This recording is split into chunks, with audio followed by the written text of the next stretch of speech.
మంచిర్యాల జిల్లాలో ఆదివాసులపైన జరుగుతున్న దాడులు వేధింపులు రాజకీయంగా వేడెక్కుతున్నాయి. మంచిర్యాల జిల్లా జన్నారం హరితరిసాట్ ప్రాంగణంలో వివిధ కుల సంఘాల ప్రతినిధులతోటి ఎమ్మెల్యే వెడ్మా బొజ్జు పాటిల్ సమావేశమయ్యారు. ఆదివాసుల హక్కుల పరిరక్షణ కోసం ఐక్యంగా పోరాడాలని పిలుపునిచ్చారు. ఆదివాసులపైన జరుగుతున్న అన్యాయాలకు నిరసనగా ఇవాల్టి సాయ నిరాకరణ ఉద్యమాన్ని ప్రారంభిస్తున్నట్లుగా ప్రకటించారు. అటవీశాఖ అధికారుల ఆగడాలు ఇకపై సహించబోమని హెచ్చరిస్తూ ఆదివాసులను వేధించడం వెంటనే నిలిపివేయాలని డిమాండ్ చేశారు. ప్రజల సమస్యలు పరిష్కరించకుండా వేధింపులు కొనసాగితే ఉద్యమాన్ని మరింత ఉధృతం చేస్తామని స్పష్టం చేశారు. అవసరమైతే తానే ఉద్యమానికి నాయకత్వం వహించి ప్రజలతోటి కలిసి పోరాటం చేస్తారని ఎమ్మెల్యే వెడ్మా బొజ్జు పాటిల్ ప్రకటించారు.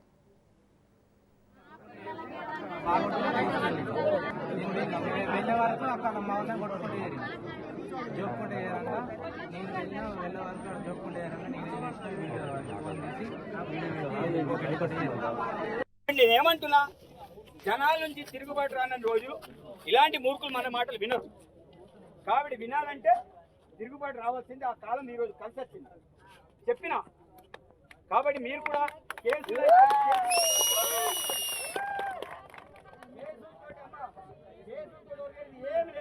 ఏం లేదు, ఎన్ని కేసులు పెట్టుకోండి, నేను విశ్వాసం చేయం.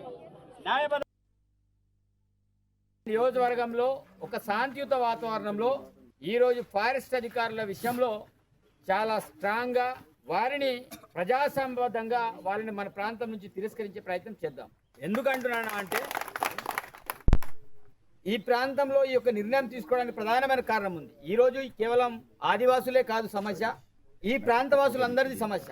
ఇక్కడ చాలా మంది వ్యాపారస్తులు కావచ్చు, మిగతా ఆర్గనైజేషన్స్ మేధరులు కావచ్చు, మిగతా బ్రాహ్మణ సంఘం కావచ్చు, మనది ఒకదాని మీద ఒకటి లింక్ అయి ఉన్నది. ఈ రోజు భూమితోటే ఈ యొక్క లిటిగేషన్ ఉంది, అడవితోటి ఇవన్నీ లిటిగేషన్స్ ఉన్నాయి. డెవలప్మెంట్ జరగనప్పుడు ఈ ప్రాంతం అంతా కూడా విధ్వంసానికి లోనవుతుంది. ఒక ఆదివాసీ అమాయకుల్ని చిక్కబాదనం, వాళ్ళ వేళ్ళు పలిగేటట్టు, వాళ్ళు వీపు వాసేటట్టు, వాళ్ళ చేతులన్నీ కూడా ఉబ్బేటట్టు చిత్రహింసలు చూసి నేను రాత్రి 10:30 గంటలు నేను ఇంధనపల్లి రావడం జరిగింది. ఎవరైతే బేస్ క్యాంప్ లో పనిచేసే వాళ్ళు ఉన్నారో మీ పిల్లల్ని మీరు రిటర్న్ గా మీరు ఇళ్లలో పిలిపించుకోండి.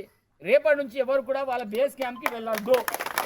ఎందుకు వాళ్ళ మీద యాక్షన్ తీసుకునేంత వరకు కూడా ఈ యొక్క ఫారెస్ట్ విషయంలో ఎవరు కూడా పనులు చేసేది లేదు. నేను ఉమ్మడి జిల్లానే కాదు రాష్ట్ర వ్యాప్తంగా ఈ ఉద్యమాన్ని లేపుతా.